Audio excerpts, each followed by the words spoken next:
Circles, पहले touching circles हमको समझना होगी।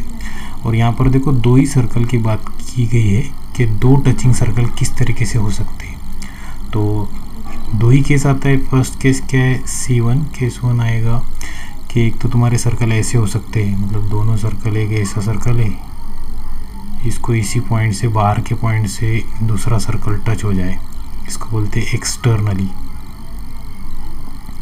This is externally touching circles.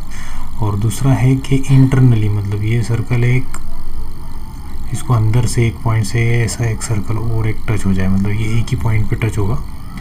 सो हमको यहाँ पर इस कंसेप्ट में देखना है कि एक पॉइंट पर एक्सटर्नली और इंटरनली कितने सर्कल टच हो सकते हैं। तो एक्सटर्नली में ये एक आता है केस, एक्सटर्नली अलग बाहर से, और इंटरनली मतलब अंदर से। अच्छा, कोई बोलेगा 2 सर्कल्स के अलावा 3 सर्कल भी टच हो सकते हैं क्या एक पॉइंट को? हो सकते हैं। जैसे ये एक पॉइंट, ये एक सर्कल निकाल लिया इस पॉइंट से, सॉरी यहाँ पर ये दूसरा सर्कल निकाल लिया ये पॉइंट से, तीसरा यहाँ से ऐसा आएगा, लेकिन ये एक पॉइंट पे नहीं रहेगा। लेकिन ये है ही नहीं तुमको, ठीक है, सिलेबस में नहीं है। दो ही सर्कल के बारे में बोला है, तो ये एक्सटर्नली का केस हो गया, ये इंटरनली का हो गया। तो इस तरीके से दिखेंगे, एक्सटर्नली ऐसा, इंटरनली ऐसा। आप कोई बोलेगा इस साइड से क्यों नहीं लिया, तो उधर से भी निकाल सकते हो, लाइन के इस साइड से भी निकाल सकते हो तुम लोग, इस साइड से भी निकाल सकते हो। ऊपर एक लाइन ऐसा ले लिया, ऊपर बनाओ, ठीक है। ये केस तुम्हारे हिसाब से, लाइन के हिसाब से हम लोग एडजस्ट कर सकते हैं। ये लाइन के इधर सेम सर्कल नहीं ले सकते कि ले सकते, सेम सर्कल ले लो तुम लोग, एक छोटा एक बड़ा ले सकते क्या, ले सकते हो वैसा भी, ठीक है। तो इनका रेडियस अलग अलग है, इसका रेडियस अलग है, इसका रेडियस अलग है, इसका भी रेडियस, ये छोटे वाले का रेडियस यहाँ है और इस बड़े वाले का रेडियस सपोज यहाँ पर है थोड़ा आगे, ठीक है। गिवन में क्या क्या आएगा, गिवन, पहले इनको नाम दे देता हूँ। इसका इस सेंटर को नाम दिया A, इस सेंटर को नाम दिया B, और इस पॉइंट ऑफ कांटेक्ट को नाम दिया C, ABC। वैसे इनको भी पहला वाला सेंटर जो था उसको A नाम दे दिया, इसको दूसरे सेंटर को B नाम दे दिया, और इस सेंटर को C नाम दे दिया मैंने। अब देखो गिवन में क्या क्या आएगा। If 2 circles touch each other, मतलब एक तो ये केस रहेगा या कि ये केस रहेगा, मतलब ये केस 1 एक तो इस तरीके से रहेगा, या फिर केस 2, दोनों भी हम यहाँ पर डिस्कस कर रहे हैं। एक तो ये केस रहेगा, if 2 circles touch each other, इस तरीके से टच हो सकते हैं। There point of contact lies on the line, उनका पॉइंट ऑफ कॉन्टैक्ट, मतलब ये जो पॉइंट ऑफ कॉन्टैक्ट है ये वाला, lies on the line joining there centre, मतलब इस पर रहता है, ऐसा बोलना है उसका। ज्वाइनिंग देयर सेंटर्स, ये सेंटर्स है दोनों, A एंड B सेंटर्स है, तो इनको ज्वाइन करने वाले लाइन पे ये पॉइंट ऑफ कांटेक्ट होता है, ये बताना है। जैसे यहाँ पर पॉइंट ऑफ कांटेक्ट ये, और इनको ज्वाइन होने वाला लाइन इतना ही है, AB, दोनों सेंटर को ज्वाइन होने वाला लाइन। लेकिन इसको एक्सटेंड कर सकते तुम, लाइन को एक्सटेंड कर सकते, मतलब ये ऐसा आगे ले सकते हो, तो ये ऐसा एक्सटेंड होते होते ऐसा जाएगा। जैसे एरो इसीलिए दिया रहता है कि तुम लाइन को एक्सटेंड करे इस तरीके से दोनों साइड से। तो ये लाइन AB मतलब इतना ही नहीं है, सिर्फ ये सेगमेंट AB हो गया, एक्सटेंड किया मतलब लाइन AB ये पूरा। तो तुमको यही बताना है कि ये AB लाइन भी C को टच होता है। अब वो कैसे बताएगी, तो देखो पहले गिवन में क्या क्या लिखिए। इफ़ 2 सर्कल्स, कौन सा सर्कल लिया तुमने, ये, इनका पॉइंट ऑफ कॉन्टैक्ट C है। पहले मैं लिखूँगा centres, centers of the circles, centers of the 2 circles, कौन सा सेंटर्स है, एक A and B रेस्पेक्टिवली। पहले सर्कल का A है, दूसरे सर्कल का B है। यहाँ पर भी वैसे ही, ये पहले सर्कल का है, जो बड़ा वाला सर्कल है उसका A है, यहाँ से रेडियस लेके घुमाया सपोज, और B मतलब ये इतना वाला सर्कल का, ठीक है, रेस्पेक्टिवली मतलब पहले वाला दूसरा वाला। उसके बाद में गिवन के इसके अलावा क्या आएगा, गिवन में इधर बोला if 2 circles touch each other there point of contact lies, point of contact भी लिखना पड़ेगा गिवन में।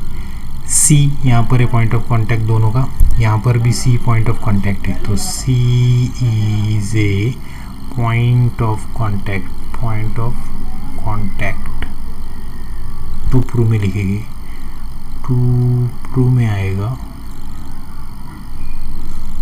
क्या बोला है, देयर पॉइंट ऑफ कॉन्टैक्ट, मतलब point C lies on the line, कौन से लाइन पे बताना है, ए बी पे, लाइन ए बी इसी लाइन पे है, मतलब ए बी यहाँ भी वही है, इस पे बताना है कि सी इस पे लाए है, यहाँ पर भी ए बी पे ये सी लाए हो रहा है, ऐसा बताना है। ठीक है, तो प्रूफ में क्या आएगा देखो, बहुत सिंपल प्रूफ है। ठीक है, ज़्यादा कॉम्प्लिकेटेड नहीं है, बहुत से लोग ये थोड़ा कॉम्प्लिकेटेड समझते हैं। प्रूफ में क्या करेंगे हम, let A comma B are centres of circle C1 and C2। अब दोनों सर्कल कौन से, तो ये छोटा वाला सर्कल में बड़ा वाला सर्कल ये C1 सर्कल ले लिया, यहाँ पर ये C2 ले लिया। एक इसका है सेंटर C1 का, इधर भी ये C1 का, तो एक इसका सेंटर है बड़े वाले का है, तो ये वाला है तुम्हारा C1, ये वाला सर्कल बड़ा, छोटा वाला है C2।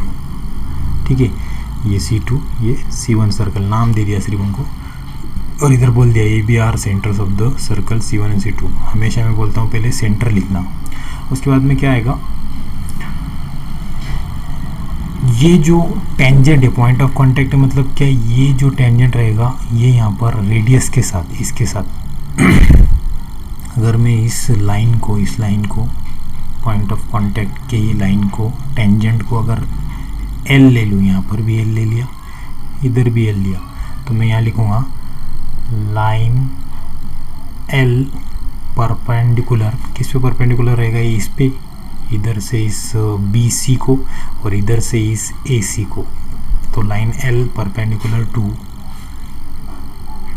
पहले लिखता हूँ ए सी, सेगमेंट ए सी, क्यों, क्योंकि ये टेंजेंट है। इधर लिखेंगे ब्रैकेट में, ये जो एल है, L is tangent to circle C1 को। वैसे ही अगर सर्कल C2 का लिखना है तुमको, तो C2 का टेंजेंट भी है ये, तो हम वैसे ही लिखेंगे लाइन L, ये जो L लाइन है तुम्हारा ये वाला, परपेंडिकुलर टू सेगमेंट, इस सेगमेंट को कौन सा है, BC, तो यहाँ पर लिखेंगे ये इज टेंजेंट, फिर से ये इसको भी टेंजेंट है ना, ये टेंजेंट इसको भी है, टेंजेंट टू सर्कल C2 को भी है करके, C2 को भी है, ब्रैकेट बंद। अब यहाँ पर भी वो फॉलो हो रहा है कि देखो line L is perpendicular to segment AC, देखो ये लाइन एल है परपेंडिकुलर टू AC, ये वाला AC है बड़ा वाला, तो इसको AC को देखो है क्या 90 डिग्री है। उसी तरीके से line L perpendicular to segment BC को भी है क्या, देखो ये BC है ये वाला, इतना ही, यहाँ से यहाँ तक BC था तो उसको भी है ऑब्वियसली, BC को भी ये लाइन परपेंडिकुलर है, मतलब दोनों केस में ये चल रहा है, बरोबर है।